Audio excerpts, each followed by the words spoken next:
Thus far, we have looked at documents as something static, something without agency, something that cannot do anything on its own. And in general, that is true for physical documents. They are pieces of paper or represented in some other form that are carried from one person to another person to transfer information or some recognition or some proof of ownership and so on. Perhaps the painting by Banksy, Girl with a Balloon, has now moved physical documents into a space where that is no longer quite true, where the document may have agency, where it may do something on its own, but that is still the exception. However, when we look at digital documents, then it is clear that such documents can do things. Just think about your popular word processors. They often have a macro capability, and when you open that document, that macro executes and the document can do something. So it's not merely about the content that it carries, it is also about the actions that it can perform.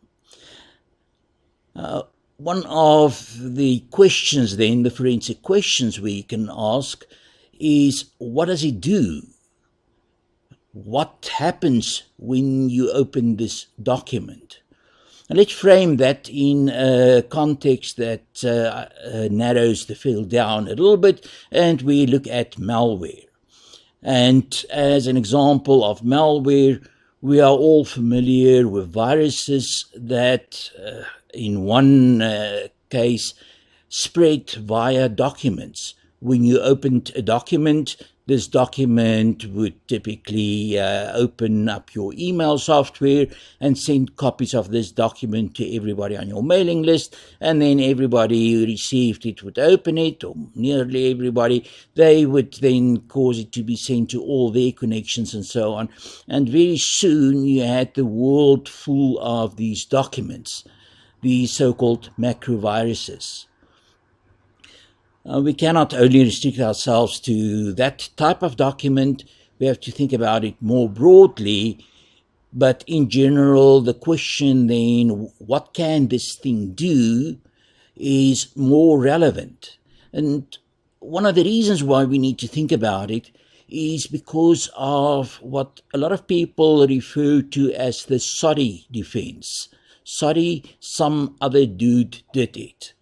So you find that someone has hacked in from a certain computer, you trace the path to that computer, and then that person asserts that either a virus on the computer did it, or perhaps someone who drove past an open Wi-Fi access point did it from his computer, or from his IP address, if not from his computer.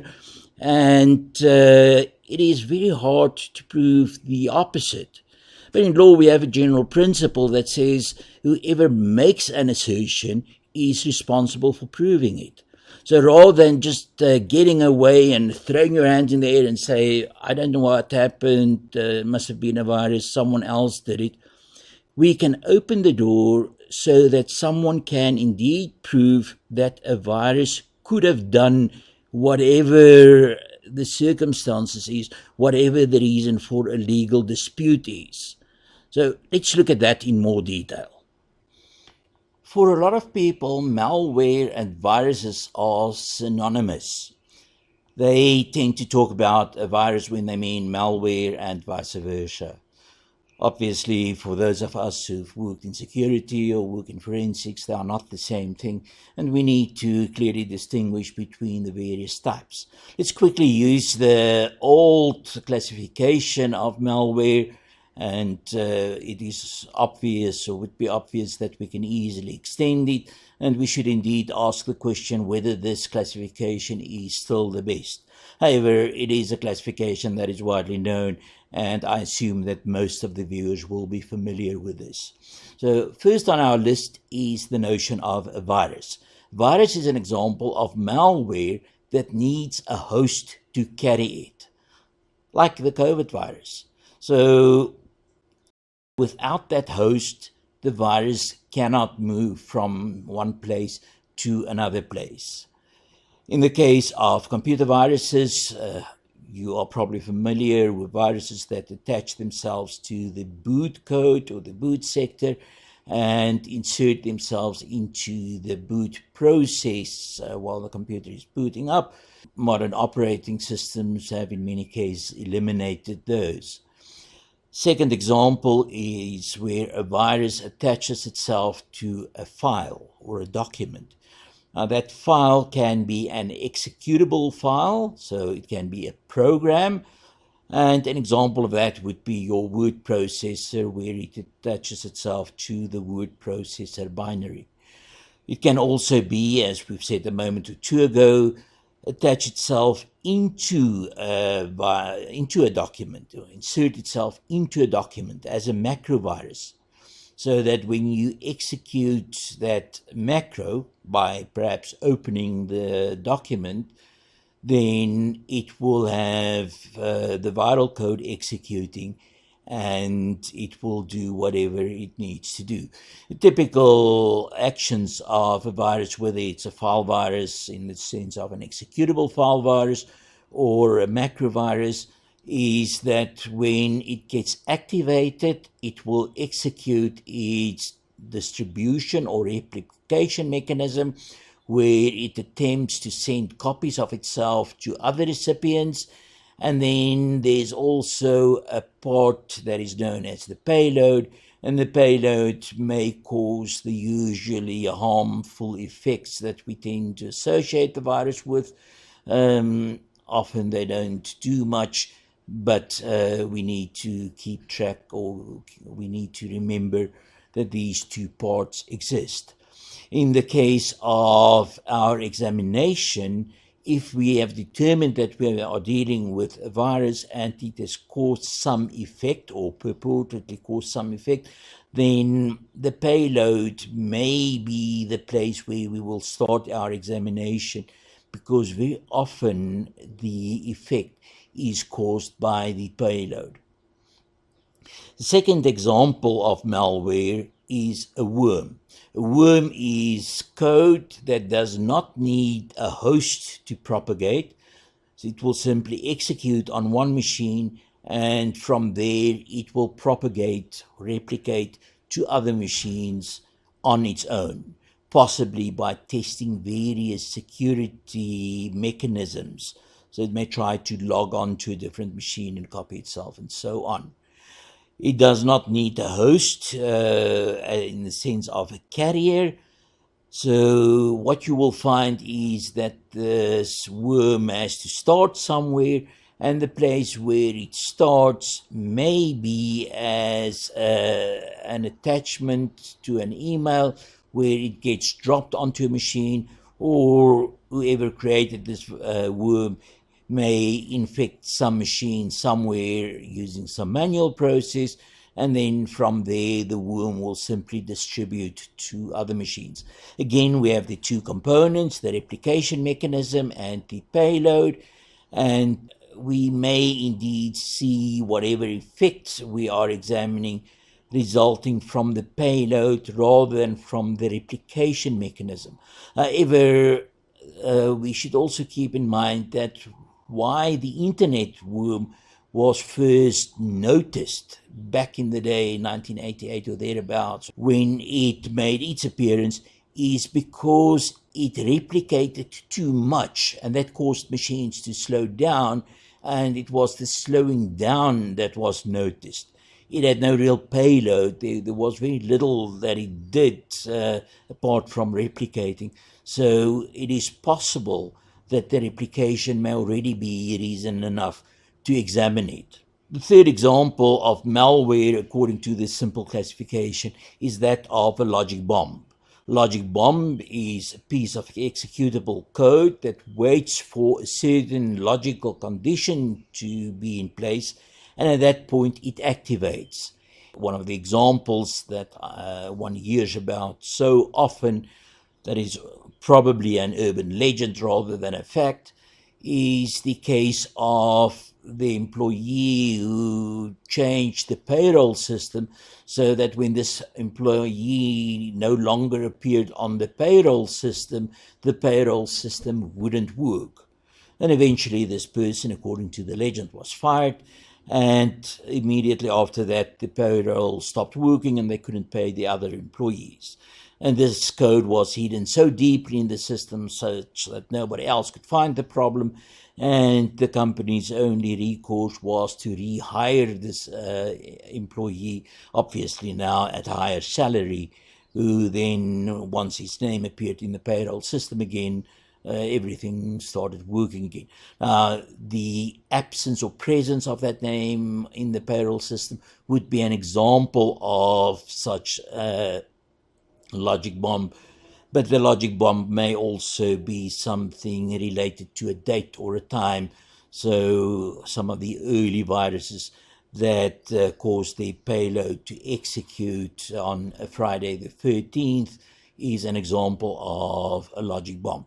And in this we see that our classification does overlap, because the virus that waits for a certain condition before it activates its payload may actually be referred to as a logic bomb in that sense. So we may be examining something where this something consists of a single document, but it consists of a replication mechanism, a payload, and the payload itself may implement a logic bomb, and hence we may not be able to classify something uniquely in a single category, in a single class. And then our fourth example of this standard classification of malware is one that would see Trojan horse as the category or as the class of malware. And a Trojan horse is something that is pulled into your system very often by yourself. And this is analogous to exactly what happened with the Trojan horse that was left behind by the Greek soldiers outside the gates of Troy. And the Trojans pulled that horse, which was obviously filled with Greek soldiers, into their city, and then the city was attacked from the inside. So it may look like the latest and greatest game that is available suddenly for free download. You download it, but it's not the latest game. It just pretends to be that, it purports to be that. And the moment when you activate it, it does something completely different. It doesn't even try and mimic that game. It just goes about with what is happening. One of the examples where we see Trojan horses used very often in modern day attacks is in spearfishing, where a document is attached to some email, and then this email is sent to a specific individual. And we may craft this email to be of interest to this particular individual user. As an example, a lecturer may receive emails from students where they say, "My assignment is attached." And then because the lecturer expects such an email from the student, and obviously the email may come from that student or it may come from someone who spoofs that student, and when the lecturer then opens this document, it is not really an assignment, but it's a Trojan horse that starts to execute. So in general, the warning about opening attachments from unknown or even from known senders is something that applies, and something where Trojan horses are used quite effectively. And then we should perhaps add a fifth item to this list, notion of an advanced persistent threat. So an advanced persistent threat is something that sits on a computer. It could have been dropped there by any of the means that we've described, in other words, as a Trojan, as a virus, as a worm, but it sits there, and very often these are then in the form of a bot, where it gets an activation command from a bot master, and once the bot master sends the necessary command to activate, at that point, this advanced persistent threat starts to do whatever it has been designed to do. Our ultimate purpose in this video is to talk about the examination of such a document, of such a piece of malware. However, before we get there, we should perhaps reflect on the forensic process that may lead up to the examination of such a document. In other words, why do we find such a questioned document that suddenly needs to be examined? And if one looks at the bigger forensic picture, very often when a crime is committed or in some legal dispute between civil litigants, evidence is created along the way.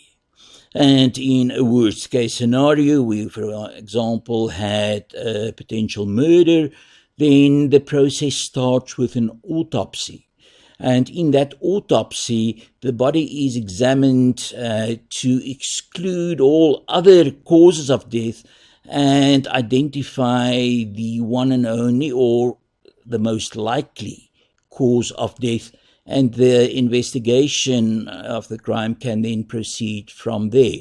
So during this autopsy or this medico-legal examination, the idea is to determine the cause of death. Nothing more, nothing less. However, in this examination, the pathologist will typically get blood samples and samples of other fluids and send them off to toxicology to be examined. And this is an example that we are already fairly familiar with. The notion of an autopsy has been used as a metaphor for the examination of computer incidents for a very, very long time. In fact, some of the forensic tools are even known as autopsy or something similar. In the case of an autopsy, which in the human and potentially in the animal case occurs after death, we know that an autopsy can occur in a computer system, even on a live system. So it doesn't always happen that the system has been killed as such. It may be alive and we may still dissect it, get examples from it, and have artifacts that exist on it without taking it down. So an autopsy doesn't correlate quite in the digital case with what we have in the physical case. However, during that examination, they may find something that doesn't fit the norm, and they can then send that something to other specialities who are able to examine that type of artifact.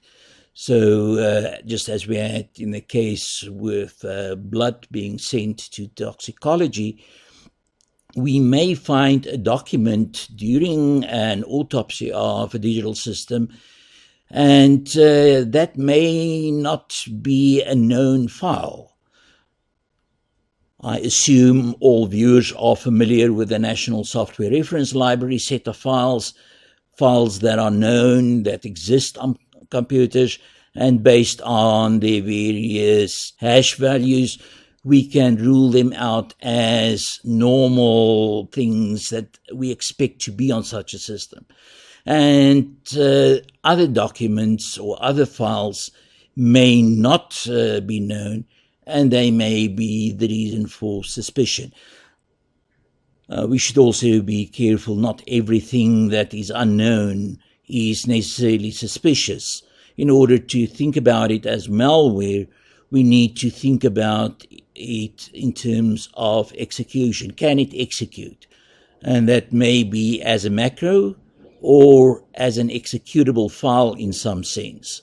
So if it is executable and it is not known, then we may raise the question, could this have caused the event that we are talking about in the legal matter that is currently being investigated? And this can then be sent to document examiners, who should then somehow proceed to examine these documents to see whether they contain malware, whether they are malicious in intent. When we are ready to examine this question document to see whether it is malware, we should keep in mind that there is some reason why we are examining it. Something happened, and that caused an investigation to start, and during that investigation the document was found, and now we need a scientific opinion about the role that this document could have played in such an event. So the question is not necessarily open in the sense of what can this document do, but it could be a much more specific, could this document have done X, where X is the effect that was seen, and as noted, the reason why this examination has become necessary at all. Let's now talk about how one would go about examination of such a document. And there are a couple of broad principles. The one principle is that one does have tools where the tool is able to recognize malware, and to use a variety of tools to just scan the file and determine whether it is identified as malware may be a very good starting point. At the very least, it will tell you what the tool thinks, and it may call for further examination, possibly by hand, to confirm that this is indeed the virus and that we can indeed see the traits of the known virus from this. So that is one very simple possibility.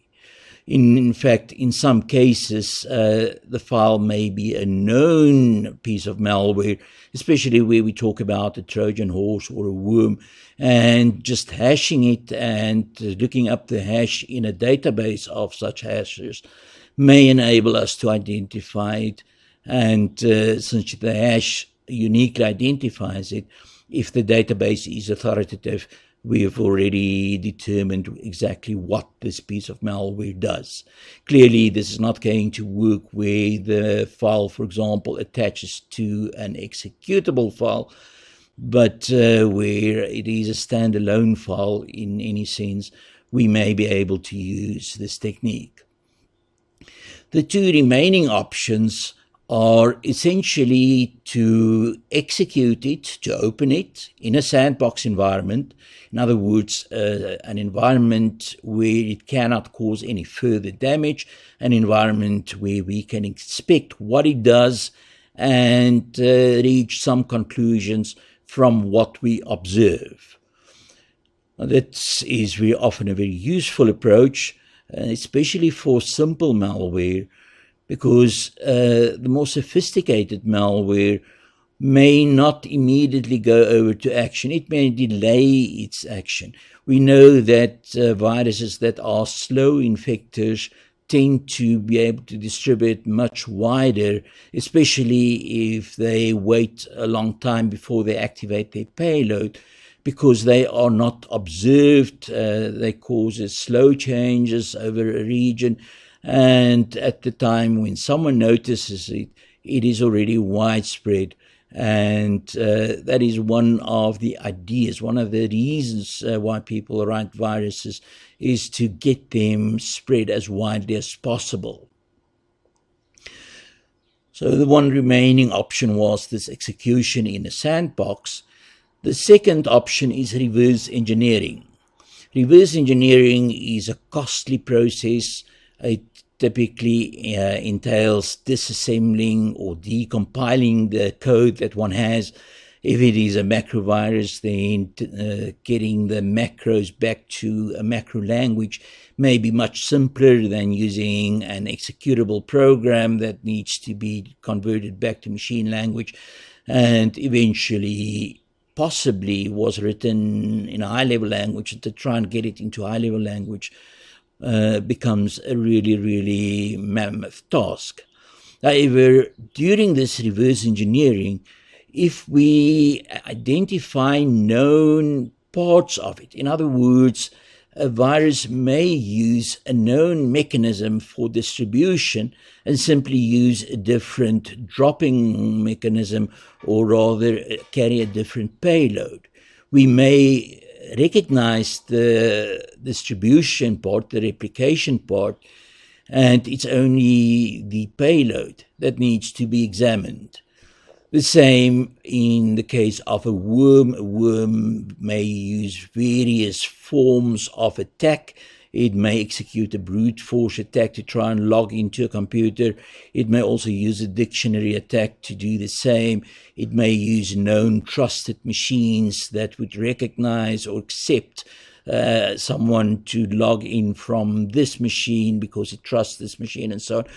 And all of those components can be reused in other worms. So we may be able to identify some of these portions as reused code. And then based on the reused code, we don't have to go through all of that again. Given what we said earlier on, it is also possible to look at the effects that were observed. For example, if it is claimed that a given virus or malware or whatever could have sent some email, then the question is whether there's any code in it that could have caused an email to be sent. And that may be a much, much easier thing to do rather than work out exactly how this thing replicates and so on. Determine whether there is any code in this file that is capable of sending email. Moreover, if this email was sent to a specific email address, the question can even be asked, would this have been able to send an email to that particular address? And if it is not the case, then we can conclude that whatever has been asserted about this malware, what it could have done, simply cannot be true.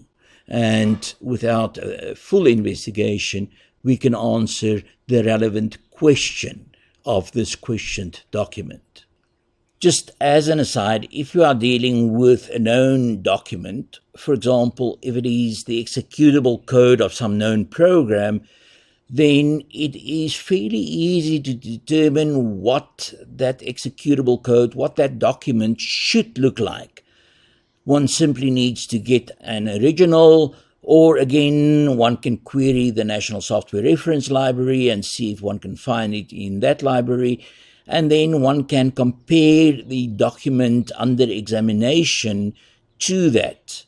And if it corresponds with what is expected, then we can conclude that it looks like what is expected, nothing is wrong. However, if there's any disagreement, if we find any differences between what is expected and what we have, then we know that some changes have been made, and it may also be possible to put the known document and the document under examination against one another, find commonalities because the program presumably still executes its original functionality, and then focus our attention on the differences. So it may be easier to examine a small piece of code, and based on that small piece of code, we can then determine whether this document could have caused whatever was observed, or even ask the broader question, why do we have this additional code? What does it do? In many cases, ordinary computer users will be using known software. They hardly ever create their own software, and therefore it should be fairly obvious to find software from a known source on any given computer, and this would make our examination much, much simpler. Clearly, when we begin to talk about documents, then people do create documents on their computers that are not standard, and to find the malware embedded in these documents is a somewhat bigger task. But then again, often the malware written in these macro languages are somewhat simpler to work with, somewhat easier to understand and reverse engineer. At this stage, it may feel like we are doing something that is very, very common in digital forensics. That we say you collect the information and go into a lot of detail about how you do that, and then we get to the examination and we are very quiet about that. In this video thus far, I've not really even said we collect the information really. I assumed that that was the byproduct of an autopsy or something, or it may even be that someone found this file and there's some reason for suspicion and it is brought in. Just like one gets fingerprints, and there's a way of collecting fingerprints and so on, but it's really the examination of fingerprints where the examination process begins. Here we've sort of said something very quickly about the collection process, even to the point that it is collected for us. And now when we talk about the examination, we are again waving our hands a little bit and saying, well, you can reverse engineer it, you can execute it in a sandbox. And we're leaving you with this fluffy feeling that something can be done about it. However, if you go and Google the phrase examining malware, you will find that it has been the topic of many books and papers and web-based articles and so on. And there are systematic ways of examining malware. It's been a while since I did my last malware examination, but at some point I knew where to begin, what to do, and I was in practice. When someone gave me something, I could reach a conclusion about the actions of that malware within a relatively short time period. So since then, malware has evolved a little bit at least. So my processes, my techniques may be a bit outdated, but by reading the literature on examining malware, I should be able to catch up again. And by actively examining malware, one will get into the habit or into the process of examination again. So while I am waving my hands and cutting this rather short, I'm not doing it because I do not know what to do here. In the field, we know what to do, and my knowledge may be slightly outdated in this regard. However, it is knowledge that exists, and we can talk about that if we were to study the literature for hours on end. And we don't have hours on end. But hopefully we do leave you with the impression, at least after you've Googled a little bit, that there are lots of approaches to examine malware or potential malware. Obviously, when we start an examination, we don't know whether it is malware. Very little of that malware examination that you will find on the web and elsewhere will talk about examining malware to determine whether it can cause a certain effect. So that is something that needs to be developed. It's something that I argue will be simpler than broad malware examination, but we will have to wait and see and leave that for further examination, perhaps as a project for some student at some stage in the future. In much of my interaction with the class, I've talked about the foundational concepts proposed by Inman and Redern, and I've tried to apply it to digital forensics. Inman and Redern's remarks, as we've said on previous occasions, are remarks about physical evidence and the way that physical material behave and how that is the cause of evidence that we can then use after some incident has occurred. In the digital world, we are not dealing with physical objects, and those principles do not apply. However, as I've noted to some students, the notion of programmed execution is a fundamental notion that we can assume that a program will be able to recreate a document time and again on exactly the same way. And we can use that in the classification of items. So broadly speaking, since we've talked about malware here, we can classify our malware as malware, and we may even classify it as a virus or as a Trojan horse or as something else, or perhaps use a more suitable classification scheme if that seems appropriate. However, this is also our opportunity to use what Inman and Rude calls reconstruction. Something happened, it was observed. Our question, based on our executable code that will be executed in a programmatic fashion, can enable us to determine whether this document that we have can indeed cause the observed effects. In other words, what has been claimed as effects, what has been observed, can this malware recreate that?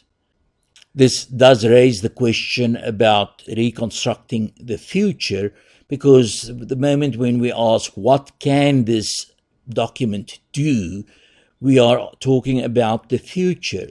But by asking what can it do, we can use our knowledge of what it can do to retroactively apply it to something that has been observed, and then use the evidence not about some future event, but about some past event.